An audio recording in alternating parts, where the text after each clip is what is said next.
আমাদের চ্যানেলে আপনারা অনেক রকমের চিকেনের রেসিপি দেখেছেন। আজকে নতুন ধরনের একটা চিকেনের রেসিপি দেখাবো, যেটা হচ্ছে মুরগি ভাপা।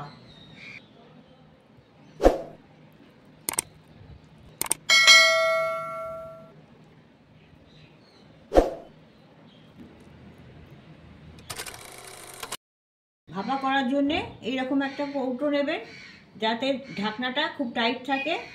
আর যেখানে আমি স্টিম করব সেই রকম একটা কড়া নিয়েছি আমি, এর ভেতরে এই কৌটোটা ভালোভাবে বসে যাচ্ছে, যাতে ঢাকনা দিয়ে এটা বসিয়ে দিতে পারবো। আর তলায় একটা স্ট্যান্ড বসাতে হবে, যাতে জলের মধ্যে কৌটোটা ভাসবে না। যদি স্টিমার থাকে তাহলে আপনারা স্টিমারের মধ্যে ডাইরেক্ট বসিয়ে দিতে পারেন। মুরগি ভাপার জন্যে এখানে আমি 300 গ্রাম চিকেন নিয়েছি, এটা উইথ বোন চিকেন। আপনারা বোনলেস চিকেনও নিতে পারেন। এবার চিকেনটাকে আমি ম্যারিনেট করে নেব। তার জন্যে আমি পেঁয়াজ আর কাজু বাদাম সেদ্ধ করে পেস্ট করে রেখেছি, সেটা আমি 2 টেবিল চামচ আমি নিলাম। দুটো যদি পেঁয়াজ থাকে তাহলে 8-10টা কাজু বাদাম পেস্ট করতে হবে। আদা রসুনের পেস্ট 1 চা চামচ। সর্ষে বাটা ছাড়া ভাপার স্বাদটা আসবে না, তাই আমি নুন দিয়ে সাদা সর্ষের পেস্ট করা আছে, সেটা 1 টেবিল চামচ দিয়ে দিচ্ছি। আপনারা কালো সর্ষেও ব্যবহার করতে পারেন। 1 চা চামচ কাঁচা লঙ্কার পেস্ট। শুকনো নারকেলের গুঁড়ো দিচ্ছি, আপনারা নারকেলের পেস্টও দিতে পারেন। নারকেলের গুঁড়োটা 1 টেবিল চামচ দিলাম। 50 গ্রাম দই দিয়ে দিচ্ছি, দইটা ফেটানো আছে, টক দই। হলুদটা আমি খুব কম ব্যবহার করব, 1/4 চা চামচ ব্যবহার করছি। স্বাদ মতো নুন দিয়ে দিচ্ছি। সর্ষের তেল দিচ্ছি 2 টেবিল চামচ। সব উপকরণগুলো দেওয়া হয়ে গেছে, এবার আমি এটা মিক্স করে দিচ্ছি। আমি এখানে 1 চা চামচ কাঁচা লঙ্কার পেস্ট দিয়েছি, আপনারা যেমন ঝাল খাবেন সেই রকমভাবে দেবেন।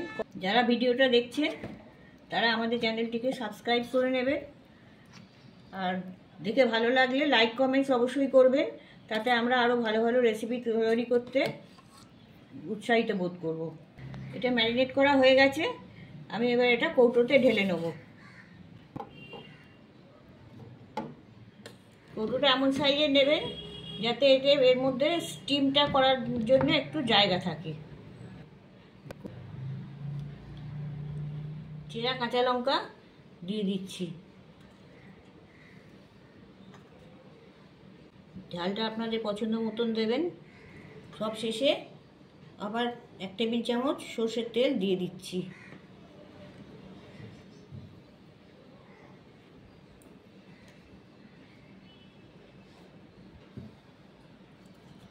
এবার আমি ঢাকনাটা বন্ধ করে দিচ্ছি। এবার আমি যেখানে স্টিম করব সেখানে আমি কৌটোটাকে রেখে দিচ্ছি। এই স্ট্যান্ডের উপর আমি এই কৌটোটা বসাবো।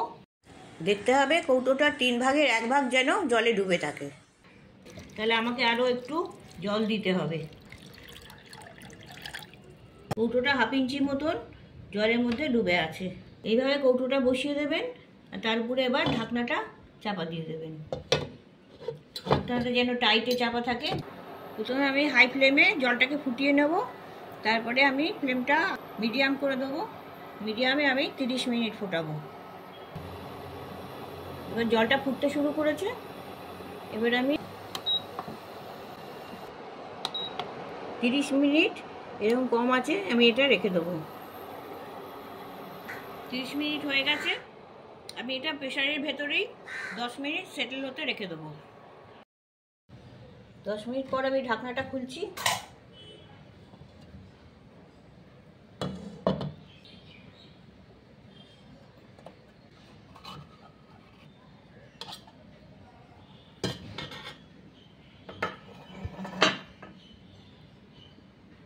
আমাদের চিকেন ভাপা রেডি।